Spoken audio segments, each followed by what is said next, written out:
Phone केला होता साहेबांनी सस्पेंड केलं तिला इथं कार पडवलं आता नाही बोललो 1 वर्ष पहिले 4 महिने पहिले बोललो नाही तुम्हाला विषय मी पण ज्या वादग्रस्त लोकांमुळे या घटना घडलेल्या त्यांना तालुक्यात टोल नका साहेब तालुक्यात टोल नका त्या बाईमुळे सागरच्या एका मुलीने गळफास घेतले पुन्हा मध्ये बसून दिला आम्हाला बोला आम्ही बोलतो ही मॅडम आम्ही घेऊन आलो ना साहेब म्हटलं आणि सपोर्ट समोर शकत नाही ही रोज उठून म्हटलं दप्तर घेऊन सोडा आणि तुम्ही निलंबित केलं कुठे निलंबित केलं ती बाई आज पण काम करून राहिली इथंच काम करून राहिली का बरं तिने 4 सोडला नाही साहेब पर्याय होता ना चांगले माणसं घ्या ना अजून लोकांचे बळी घ्यायचं।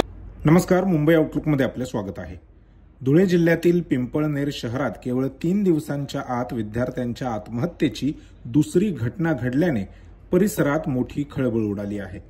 पिंपळनेर शहरातील शासकीय आदिवासी मुलांच्या वसतिगृहात रात्री 2च्या सुमारास सुरेश गोकुळ मालुसरे या SYBAच्या विद्यार्थ्याने आत्महत्या केली। सुरेशने वसतिगृहाच्या बाथरूममध्ये रुमालाच्या साहाय्याने गळफास घेऊन आपले जीवन संपवले। या गंभीर घटनेची माहिती मिळताच प्रकल्प अधिकारी प्रमोद पाटील यांनी तात्काळ घटनास्थळी भेट देऊन परिस्थितीची पाहणी केली। सुरेश गोकुळ मालुसरे शासकीय वसतिगृहात पिंपळनेर इथं शिक्षण घेत होता। काल रात्री गळफास घेतली त्याने आणि इथं एक असं निदर्शनास येतं की जो दैवेलचा वार्डन आहे तो पण इथं पिंपळनेरला पण तोच आहे। याच्यात असं आम्हाला असं वाटतं की चूक प्रशासनाची आहे, कारण एक माणूस 2 जागेवरती नोकरी करू शकत नाही। मग असं घटना आहे आदिवासी वसतिगृहामध्ये। कालचा मॅटर तोच होता, तिथं पण ते मुलींची वसतिगृहामध्ये जे प्रकरण कालचं झालं तिथं पण वार्डन नव्हतं, इथं बी तेच प्रकरण आहे। मग याला जिम्मेदार कोण? तर प्रशासनच जिम्मेदार आहे याला। आत्महत्येचे कारण अद्याप अस्पष्ट असून घटनेनंतर पोलीस प्रशासन, सुरेशचे नातेवाईक आणि आदिवासी संघटनांचे प्रतिनिधी त्या ठिकाणी उपस्थित होते।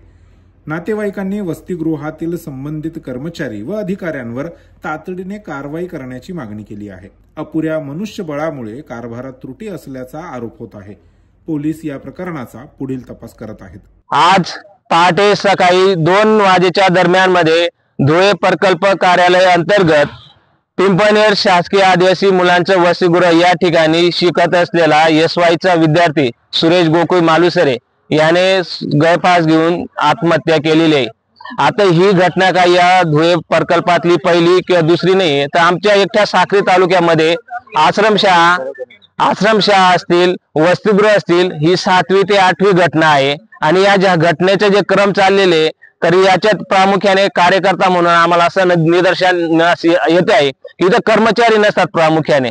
आता परवाच्या दिवशी जी घटना झाली आदिवासी शासकीय मुलींच्या वसतिगृह पिंपळनेर इथं गळफास घेतली, तिथं सुद्धा वार्डन उपस्थित नव्हत्या। आज पहाटेला जी घटना झाली इथं सुद्धा इथला वार्डन दैवेलला राहतो, इथला जो लिपिक आहे तो धुळे ऑफिस मध्ये काम करतो, म्हणजे इथं जबाबदार परमानंट एकही कर्मचारी नव्हता। म्हणून हे जे आदिवासी विकास मंत्री उईके साहेबांनी जे कंपनीला टेंडर देऊन प्रायव्हेट कर्मचारी भरण्याचा जो उद्योग लावलेला आहे, आयुक्त मॅडमांनी ते GR काढलेले आहेत, याच्यामध्ये रीतसर आमच्या आदिवासी विकास विभागामध्ये खिलवाड चाललेले आहे, मुलांच्या बळी जात आहेत।